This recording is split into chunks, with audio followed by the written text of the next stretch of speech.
Hello नमस्कार दोस्तों, स्वागत है आपका आज के मुख्य समाचारों की वीडियो में। जी हां दोस्तों, आपको यहां पर देखने को मिलेंगी सुबह से लेकर शाम तक की सारी बड़ी खबरें, मुख्य समाचार, ब्रेकिंग न्यूज अपडेट्स के रूप में। तो दोस्तों आपसे रिक्वेस्ट है इस वीडियो को ज़्यादा से ज़्यादा लाइक और शेयर करें। तो दोस्तों सीधे चलते हैं आज की पहली बड़ी खबर की ओर। प्रवासी मजदूरों को अपने गाँव में ही मिलेगा रोजगार, वित्त मंत्री निर्मला सीतारमण ने किए बड़े ऐलान। जी हां दोस्तों, वित्त मंत्री निर्मला सीतारमण ने गुरुवार को गरीब कल्याण रोजगार अभियान योजना के बारे में जानकारी देते हुए कहा है कि इस संकट के दौरान देश में लगे लॉकडाउन में प्रवासी मजदूर शहर छोड़कर अपने गांव चले गए। 6 राज्यों के 116 जिलों में सबसे ज्यादा प्रवासी मजदूर शहरों से लौटे हैं। उन्होंने कहा है कि केंद्र और राज्य ने इन श्रमिकों की स्किल की मैपिंग की है और अब प्रधानमंत्री खगड़िया जिले से रोजगार अभियान शुरू कर रहे हैं। आपको बता दें कि प्रधानमंत्री नरेंद्र मोदी 20 जून को गरीब कल्याण रोजगार अभियान योजना लॉन्च करेंगे।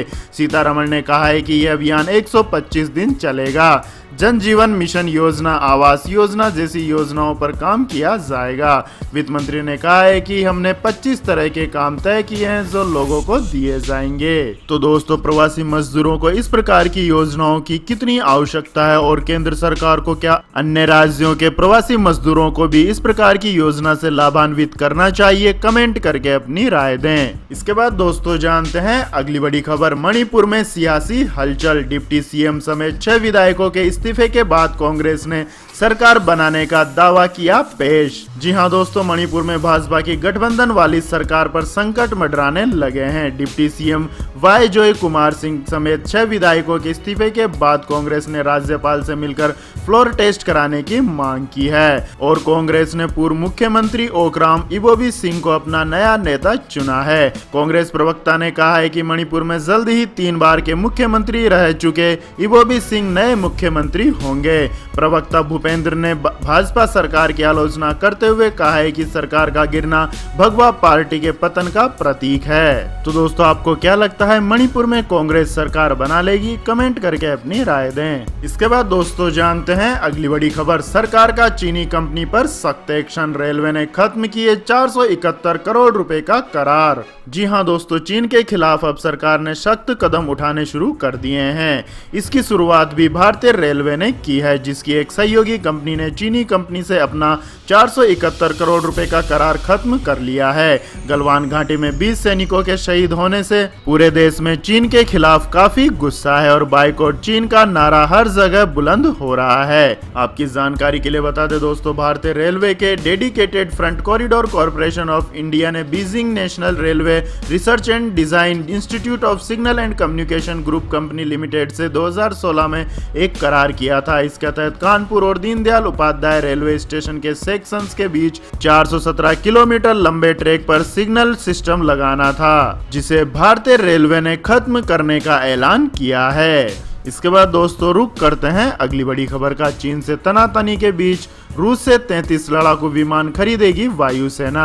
जी हां दोस्तों, पूर्वी लद्दाख में चीन के साथ चल रही तनातनी के बीच भारतीय वायुसेना ने सरकार के समक्ष रूस से 33 नए लड़ाकू विमान प्राप्त करने के प्रस्ताव को आगे बढ़ाया है। सूत्रों के मुताबिक इसमें 21 मिग-29 और 12 Su-30 MKI शामिल है। सरकारी सूत्रों के अनुसार वायुसेना कुछ समय से इस योजना पर काम कर रही है, लेकिन उन्होंने अब इस प्रक्रिया को तेजी से ट्रैक किया है और 6000 करोड़ रुपए से अधिक की लागत वाले प्रस्तावों को रक्षा मंत्रालय के समक्ष अगले सप्ताह उच्च स्तरीय बैठक में अप्रूवल के लिए रखा जाएगा। उन्होंने कहा कि प्रस्ताव में 12 Su-30 MKI शामिल हैं, जो विभिन्न दुर्घटनाओं में वायुसेना द्वारा खोए गए विमानों की संख्या को बदलने के लिए आवश्यक होंगे। इसके बाद दोस्तों जानते हैं अगली बड़ी खबर। शिवसेना का पीएम नरेंद्र मोदी पर निशाना, कहा हर बात के लिए नेहरू को दोषी ठहराना गलत। जी हां दोस्तों, चीन के साथ चल रहे मौजूदा सीमा विवाद को लेकर राजनीति शुरू हो गई है। एक तरफ जहां देश को एकजुट रहने की जरूरत है, वहीं इसकी आड़ में केंद्र की मोदी सरकार को घेरने की शुरुआत भी हो चुकी है। विपक्षी पार्टियों में से एक सबसे पहले मोदी सरकार के खिलाफ शिवसेना ने बिगुल बजाया है। शिवसेना ने अपने मुखपत्र सामना के जरिए मांग की है कि सरकार भारत चीन सीमा के वास्तविक हालात की सही जानकारी देश को दे। सामना में लिखा गया है कि गड़बड़ सीमा पर नहीं बल्कि दिल्ली में है। दिल्ली की सरकार नामर्द है, इसलिए सीमा पर दुश्मन आंख दिखा रहा है। 6 साल पहले जोर लगाकर ऐसा बोलने वाले नरेंद्र मोदी आज दिल्ली के सर्वसत्ताधीश हैं, इसलिए आज जो हुआ है उसका प्रतिकार पीएम नरेंद्र मोदी को ही करना होगा। इसके बाद दोस्तों जानते हैं अगली बड़ी खबर। लेकिन दोस्तों अगली खबर जानने से पहले आप लोगों से गुजारिश है कि अगर आपको इस वीडियो में दिखाई गई खबरें पसंद आई हो तो इस वीडियो को लाइक करें, कमेंट करें और हमारे चैनल को सब्सक्राइब करें। तो दोस्तों जानते हैं अगली बड़ी खबर। नेपाल की राष्ट्रपति ने दी विवादित नक्शे वाले संशोधित बिल को मंजूरी, भारत के 3 क्षेत्र अपने में दिखाए। जी हां दोस्तों, नेपाल की राष्ट्रपति विद्या देवी भंडारी ने गुरुवार को उस संविधान संशोधन बिल को मंजूरी दे दी है जिसके जरिए नेपाल अपना नया नक्शा जारी कर रहा है। इस विवादित नक्शे में भारत के 3 क्षेत्रों को नेपाल अपना हिस्सा बता रहा है। आपको बता दें कि भारत के कड़े विरोध के बावजूद नेपाल की संसद ने उस नए राजनीतिक नक्शे को अद्यतन करने के लिए संविधान में गुरुवार को संशोधन किया, जिसमें रणनीतिक रूप से महत्वपूर्ण भारत के 3 क्षेत्रों को शामिल किया गया है। तो दोस्तों आपको क्या लगता है, इस घटना से भारत नेपाल के बीच का रिश्ता बिगड़ेगा और भारत को इसके जवाब में किस प्रकार की कार्यवाही करनी चाहिए? कमेंट करके अपनी राय दें। इसके बाद दोस्तों जानते हैं अगली बड़ी खबर। 41 कोयला खदानों की नीलामी पर अमित शाह बोले 2.8 लाख से भी ज्यादा नौकरियों के बनेंगे अवसर। जी हां दोस्तों, केंद्रीय गृह मंत्री अमित शाह ने प्रधानमंत्री नरेंद्र मोदी के प्राइवेट क्षेत्र में 41 कोयला ब्लॉक की नीलामी प्रक्रिया के फैसले की तारीफ की है। उन्होंने कहा है कि प्रधानमंत्री मोदी के आत्मनिर्भर भारत अभियान के तहत लिए गए फैसले से देश में 2.80 लाख से भी ज्यादा नौकरियों के अवसर बनेंगे। 41 कोयला खदानों की नीलामी प्रक्रिया को हरी झंडी दिखाने के लिए पीएम नरेंद्र मोदी को बधाई देता हूं। शाह ने कहा कि यह 33,000 करोड़ रुपए के पूंजी निवेश को आकर्षित करेगा और राज्य सरकारों को 20,000 करोड़ रुपए का सालाना राजस्व भी मिलेगा। अमित शाह ने पीएम नरेंद्र मोदी के इस फैसले को ऐतिहासिक निर्णय बताते हुए कहा है कि भारत को ऊर्जा क्षेत्र में यह आत्मनिर्भर बनाएगा। इसके बाद दोस्तों जानते हैं अगली बड़ी खबर। यूनाइटेड नेशन सुरक्षा परिषद में निर्विरोध जीता भारत, प्रधानमंत्री नरेंद्र मोदी ने ऐसे जताया वैश्विक समुदाय का आभार। जी हां दोस्तों, भारत को संयुक्त राष्ट्र सुरक्षा परिषद का अस्थायी सदस्य चुना गया है। भारत को 192 में से 184 देशों के वोट मिले। भारत 2 साल के लिए अस्थायी सदस्य रहेगा। यह 8वां मौका है जब भारत संयुक्त राष्ट्र सुरक्षा परिषद का अस्थायी सदस्य बना है। वहीं प्रधानमंत्री नरेंद्र मोदी ने भारत के चुने जाने पर खुशी जताई है। पीएम नरेंद्र मोदी ने कहा है कि भारत वैश्विक शांति और सुरक्षा को बढ़ावा देने के लिए काम करेगा। इसके बाद दोस्तों जानते हैं अगली बड़ी खबर। चीन की धमकी, भारत को 3 सीमाओं पर एक साथ लड़ना पड़ सकता है युद्ध। जी हां दोस्तों, एक तरफ चीन लगातार सीमा विवाद को शांति से सुलझाने की बात कर रहा है, वहीं उसका स्टेट मीडिया लगातार भारत को युद्ध की धमकी भी दे रहा है। इस बार चीन ने भारत को चेतावनी दी है कि अगर वह युद्ध का विकल्प चुनता है तो ये उसके लिए आत्मघाती साबित हो सकता है। चीनी एक्सपर्ट्स का दावा है कि भारत को इस बार एक साथ 3 मोर्चे चीन, पाकिस्तान और नेपाल के साथ एक साथ युद्ध करना पड़ सकता है। इसके बाद दोस्तों जानते हैं अगली बड़ी खबर। सरहद पर टेंशन के बीच भारत के सपोर्ट में खुलकर उतरा रूस, चीन से विवाद पर कही बड़ी बात। जी हां दोस्तों, चीन के साथ लद्दाख सीमा पर तनाव बरकरार है। चीन के साथ सरहद पर टेंशन के बीच भारत को रूस का साथ मिला है। सूत्रों के अनुसार रूस ने चीन के साथ सीमा पर जारी टकराव के बीच भारत को उसके प्रयासों में अपने समर्थन का आश्वासन दिया है। रूस ने कहा है कि भारत और चीन दोनों ही उसके करीबी पार्टनर्स और दोस्त हैं। इसके बाद दोस्तों जानते हैं अगली बड़ी खबर। इस महामारी में चली गई है नौकरी तो न हो परेशान, अटल बीमित व्यक्ति कल्याण योजना के तहत 2 साल तक सरकार देगी भत्ता। जी हां दोस्तों, अगर इस संकट के कारण आपकी नौकरी पर खतरा मंडरा रहा है तो अटल बीमित व्यक्ति कल्याण योजना आपके लिए मददगार साबित हो सकती है। कर्मचारी राज्य बीमा निगम की अटल बीमित व्यक्ति कल्याण योजना के तहत नौकरी जाने पर सरकार 24 महीने तक आपकी आर्थिक सहायता करती है। इस योजना का लाभ लेने के लिए योजना में आपका रजिस्ट्रेशन जरूरी है। और आपकी जानकारी के लिए बता दें दोस्तों, इस योजना का लाभ केवल उन्हीं व्यक्तियों को मिलेगा जो प्राइवेट सेक्टर में नौकरी करते हैं और पीएफ ईएसआई हर महीने कटता हो। तो इस योजना का लाभ मिलेगा। योजना का लाभ लेने के लिए निर्धारित 78 दिन का योगदान आवश्यक है, यानी बेरोजगारी के पहले अंशदान की अवधि में कम से कम 78 दिनों का अंशदान किया गया होना चाहिए।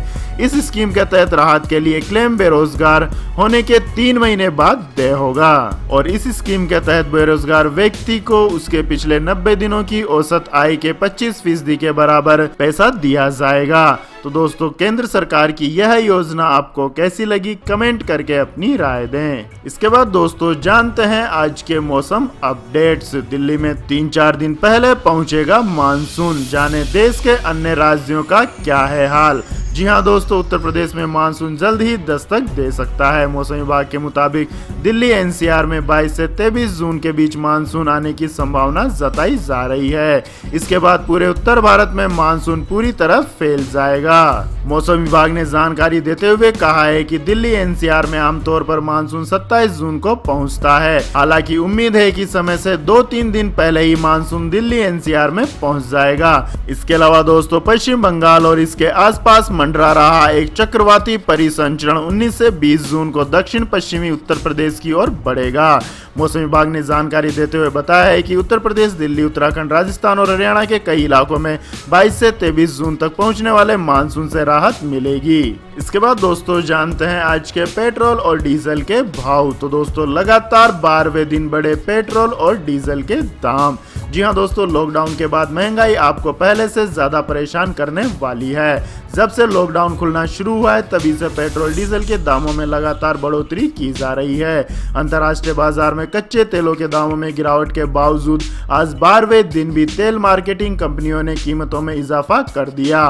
पेट्रोल की कीमतों में 53 पैसे का इजाफा हुआ, जबकि डीजल के दामों में 64 पैसे का इजाफा हुआ, जिससे राजधानी दिल्ली में 1 लीटर पेट्रोल का दाम 77 रुपए 81 पैसे हो गया है। वहीं 1 लीटर डीजल का दाम 76 रुपए 43 पैसे पर पहुंच गया है। इसके बाद दोस्तों जानते हैं अगली बड़ी खबर। लगातार दूसरे दिन महंगा हुआ सोना, चांदी भी चढ़ी। जी हाँ दोस्तों, अमेरिका द्वारा निवेशकों को सुरक्षित निवेश विकल्प पर ध्यान के बाद दिल्ली सराफा बाजार में सोने और चांदी की कीमतों में तेजी देखने को मिली है। दिल्ली सराफा बाजार में सोने के भाव में 280 रुपए प्रति 10 ग्राम और चांदी के भाव में 260 रुपए की तेजी देखने को मिली है, जिससे 10 ग्राम सोने का भाव 48,305 रुपए हो गया है। वहीं 1 किलोग्राम चांदी का भाव 49,452 रुपए पर पहुंच गया है। इसके बाद दोस्तों जानते हैं अगली बड़ी खबर। उइगर मुसलमानों पर अत्याचार को लेकर घिरा चीन, ट्रंप ने दी प्रतिबंध लगाने की मंजूरी।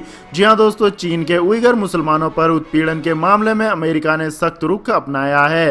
राष्ट्रपति डोनाल्ड ट्रंप ने इस संबंध में एक बिल पर हस्ताक्षर किए हैं और उनकी मंजूरी के साथ ही यह बिल अब कानून बन गया है। इस बिल में उइगर मुसलमानों के दमन के लिए जिम्मेदार चीनी अधिकारियों पर प्रतिबंध की बात कही गई है।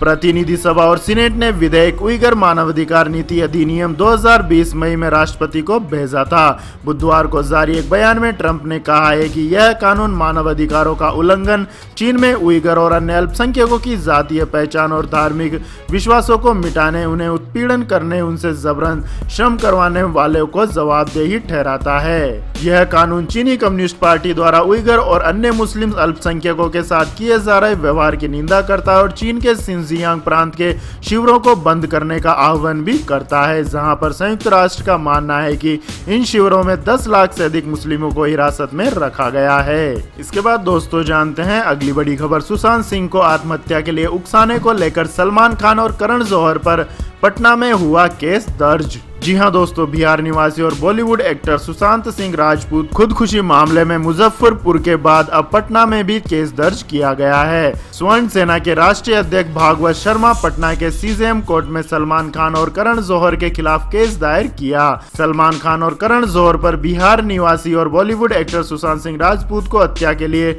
उकसाने का आरोप लगाया गया है। स्वर्ण सेना ने ऐलान किया है कि वो बिहार में सलमान खान और करण जौहर की किसी भी फिल्म को रिलीज नहीं होने देगी। मिलेगी। अगर अन्य फिल्मकारों का नाम भी सामने आता है तो उनके खिलाफ भी फिल्मों का बहिष्कार किया जाएगा। इसके बाद दोस्तों जानते हैं अगली बड़ी खबर। ओप्पो ने भारत में लॉन्च किए 2 दमदार स्मार्टफोन, फाइंड X और फाइंड X2 प्रो। जी हां दोस्तों, ओप्पो ने भारत में अपने फोन की नई सीरीज फाइंड X लॉन्च कर दी है। इस सीरीज में कंपनी ने 2 फोन फाइंड X और फाइंड X प्रो को लॉन्च किया है। इन दोनों स्मार्टफोन में 6.7 इंच का QHD plus ultra vision quad emerald display दिया गया है, जो कि 1440x3168 रेजोल्यूशन और 19:8:9 एस्पेक्ट रेशियो के साथ आता है।